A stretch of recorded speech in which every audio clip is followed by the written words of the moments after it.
your brain isn't much good to you if you're not around to use it. So what do you do if you think you or a loved one has suffered a brain injury after an automobile collision? Well, that's what we're going to ask the lawyer today. Hi again, everybody. I'm Rob Rosenthal with AskTheLawyers.com, and my guest is attorney Alan Robertson with the Sloan firm in Longview, Texas. Alan, I appreciate you making some time to help us out today. Thank you. Glad to be here. So most people may not think about brain injury as related to after a vehicle collision, but I'm guessing it happens. How often would you say it happens? Give us some your experience. It doesn't happen in every car wreck, but it does happen in serious wrecks with enough frequency that it's something that we want to be on the lookout for it. And so we encourage our clients and our clients' family members who have been involved in a serious wreck to be on the lookout for some of the sentinel markers for a brain injury so that they can seek the treatment that they need to make as full of a recovery as possible. So let's talk about those markers a little bit without getting too complicated, too much into, we're not doctors here, but what are some things people should look out for? What are some signs that someone may have suffered a brain injury? The main sign, and one of the reasons why the family often notices a brain injury before the person injured does, is a hair-trigger temper, increased irritability, simple tasks that the person had done before with no problem or with little problem now become incredibly frustrating to that person. Some of our family members of our former clients have reported that their loved one flies off the handle at little or nothing. And so if you're seeing those types of symptoms, that's something that you do need to talk to your doctor about so that you can be evaluated appropriately and get the treatment that you need. So, Alan, is it the kind of thing that, someone's in a collision, maybe they're very badly hurt, they go to the hospital. Is brain injury something that doctors would normally automatically be checking for, looking out for, or is it something that you might have to really ask them to look for? Well, so I want to be clear. In the circumstance that you described, where someone's seriously injured and perhaps has orthopedic injuries or life-threatening injuries, heaven forbid, the trauma staff and the emergency staff at a hospital are going to be focused on those injuries first. Because those, your brain isn't much good to you if you're not around to use it. Right. So those injuries typically take precedent, and usually the type of brain injuries that we see, a mild to moderate traumatic brain injury, those injuries are typically noticed later, and they require a referral to a neuropsychologist or a neurologist to be evaluated for that. Your typical trauma surgeon or orthopedic surgeon or pain management physician, physical medicine and rehabilitation doctor, they're typically concerned with other things, and you'll need to get them to refer. You need to explain these symptoms to those doctors so that you can get a recommendation or a referral to the type of doctor who can assess a traumatic brain injury. You mentioned early on that it's the family members who may notice the changes more than the person who may have suffered the TBI. If they are injured, if they think they have a case, can the family members contact the attorneys on behalf of the person who was injured?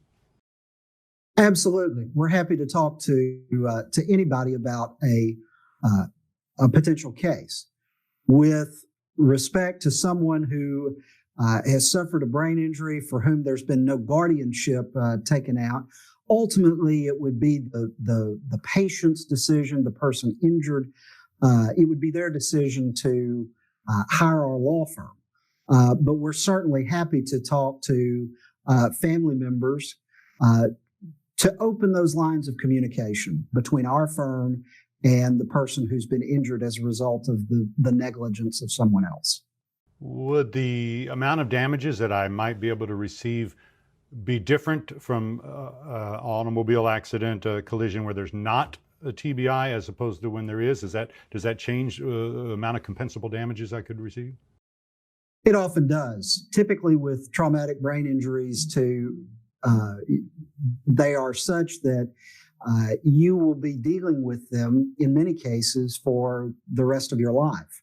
And so you need to have, when you're called upon to resolve a case with a car insurance or an 18-wheeler insurance company, you have to get all of your damages put together, and it gets settled once and for all right then. So you need to have someone on your side who can look at the type of injuries and bring in experts who can tell us what you'll need for the foreseeable future, what those things cost, and then total all those things up so that you can present your best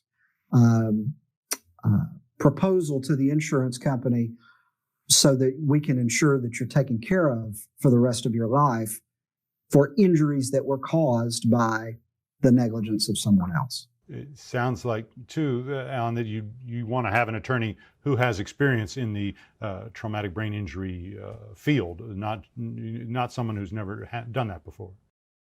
You absolutely do. Experience helps you know what to look for.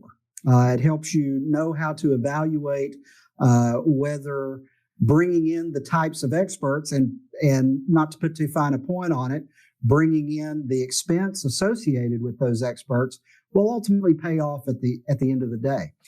Those sorts of things are just judgment calls.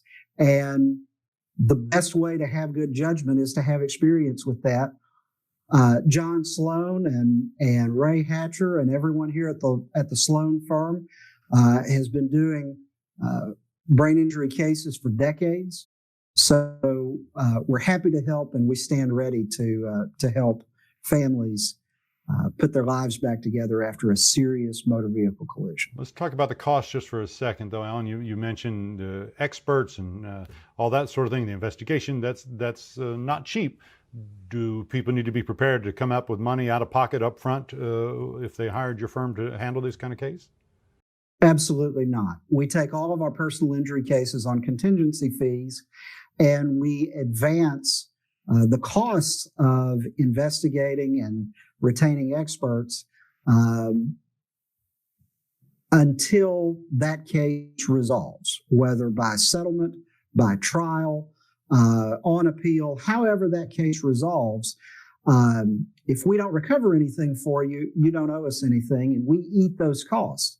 We ask only that if we recover something for you, that you pay our fee from that recovery and you reimburse us dollar for dollar for those costs. Lots of great information as usual, Alan. Thank you so much for making some time and helping us out today.